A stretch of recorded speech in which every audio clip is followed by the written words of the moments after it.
5 ते 7 मिनिटं झालेली आहेत. आता आपण झाकून उघडून पाहूया. हे पहा, मस्त कट आला आहे.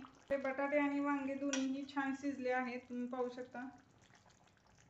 रस्साही अगदी दाटसर झाला आहे. हे पहा.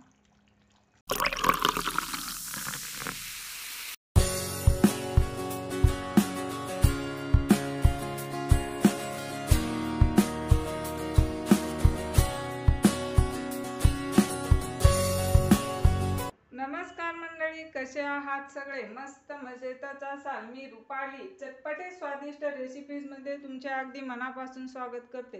तर आज मी तुम्हाला लग्नाच्या पंक्तीत असते ना तशीच वांगे बटाट्याची रस्सा भाजी तयार करून दाखवणार आहे. त्यासाठी आपल्याला सर्वात प्रथम वाटण तयार करून घ्यावे लागेल. तर इथे मी खोबरे घेतले आहे, अद्रक, लसूण आणि कोथिंबीर याचे वाटण तयार करून घेऊया. त्याचबरोबर इथे मी वांगेही कट करून घेतली आहेत. अशी मोठी मोठीच फोडी ठेवल्या आहेत, म्हणजे ते शिजल्यानंतर गाळ होणार नाहीत. आणि वांगी कट केल्यानंतर मिठाच्या पाण्यामध्ये ठेवायची आहेत, म्हणजे ती काळी पडणार नाहीत. इथे मी बटाटाही कट करून घेतला आहे आणि बटाट्याच्याही मोठ्या मोठ्याच फोडी तयार करून घेतल्या आहेत. आता आपण वाटण तयार करून घेऊया. तर इथे आपले वाटणही तयार आहे आणि भाजी बनवण्यासाठी इथे मी कढईमध्ये तेलही गरम करून घेतले आहे. ही भाजी बनवताना तेलाचे प्रमाण जरा जास्त घ्यायचं आहे, म्हणजे एकदम चमचमीत अशी आपली रस्सा भाजी बनेल. आता यामध्ये मोहरी घालून घेऊया आणि मोहरी छान तडतडू देऊया. इथे मोहरी छान तडतडू लागली आहे. लगेचच यामध्ये जिरे घालून घ्यायचं आहे आणि जिरे छान फुलू द्यायचं आहे. इथे आपली जिरे मोहरी छान फुलली आहे. त्यामध्ये हे वाटण घालून घेऊया आणि वाटण छान भाजून घेऊया तेलामध्ये. ही भाजी बनवताना जास्त मसाल्याची किंवा जास्त वाटणाची गरज लागत नाही. पटकन तयार होते आणि एकदम टेस्टी अशी तयार होते. हे पहा, लगेचच यामध्ये कढीपत्ता घालून घेऊया. कढीपत्त्याचा फ्लेवर खूप छान येतो या भाजीमध्ये. आणि हे 1 मिनिट छान फ्राय करून घेऊया. इथे आपले अद्रक, लसूण, खोबरे याचे वाटण छान भाजले आहे. पहा, मस्त. आता यामध्ये आपण हळदी पावडर घालून घेऊया आणि हळदी पावडर घातल्यानंतर ही 1 मिनिट हे असे तेलामध्ये हळद फ्राय करून घ्यायची आहे, म्हणजे भाजीला छान कलर येईल. हे पहा, मस्त कलर आला आहे आणि आपले खोबरेही छान फुलले आहे. आता यामध्ये बटाटे घालून घ्यायचे आहेत,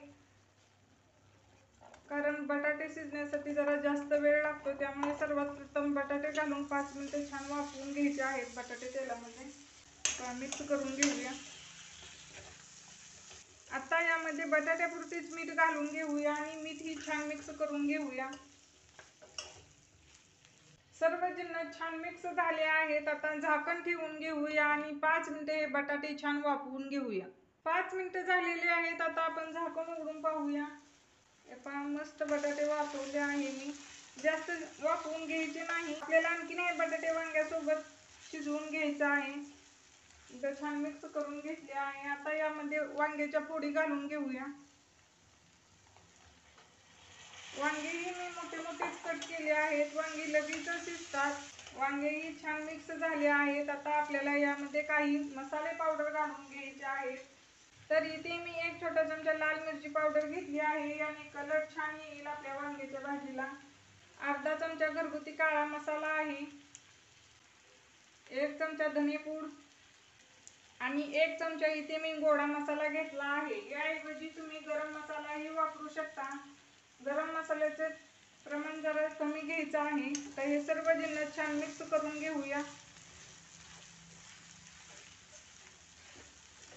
हे पहा, इथे आपले सर्व जिन्नस छान मिक्स झाले आहेत आणि मसाल्याची कोटिंग ही छान आली आहे वांग्याला आणि बटाट्याला.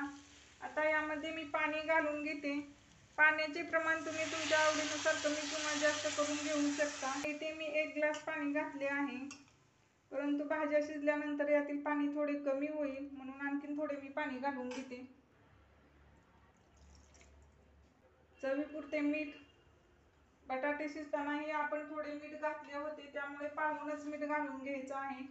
हे एकदा छान मिक्स करून घेऊया.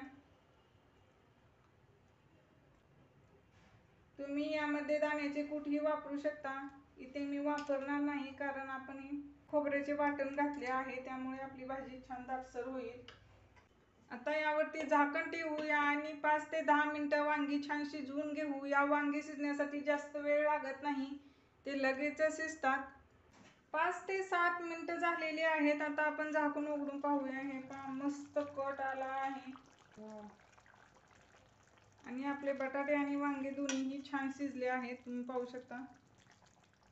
आणि रस्साही अगदी दाटसर झाला आहे. हे पहा मस्त. चला तर मग इथे आपली एकदम चमचमीत आणि झणझणीत लग्नाच्या पंक्तीत असते ना तशीच वांगे बटाट्याची भाजी बनवून तयार आहे. तुम्हीही ही भाजी नक्की ट्राय करा आणि कशी झाली ती कमेंटमध्ये सांगायला विसरू नका. सो रेसिपी आवडल्यास चटपटीत स्वादिष्ट रेसिपीज या यूट्यूब चॅनलला सबस्क्राईब करा. पुन्हा भेटूया अशाच मस्त रेसिपीमध्ये. धन्यवाद.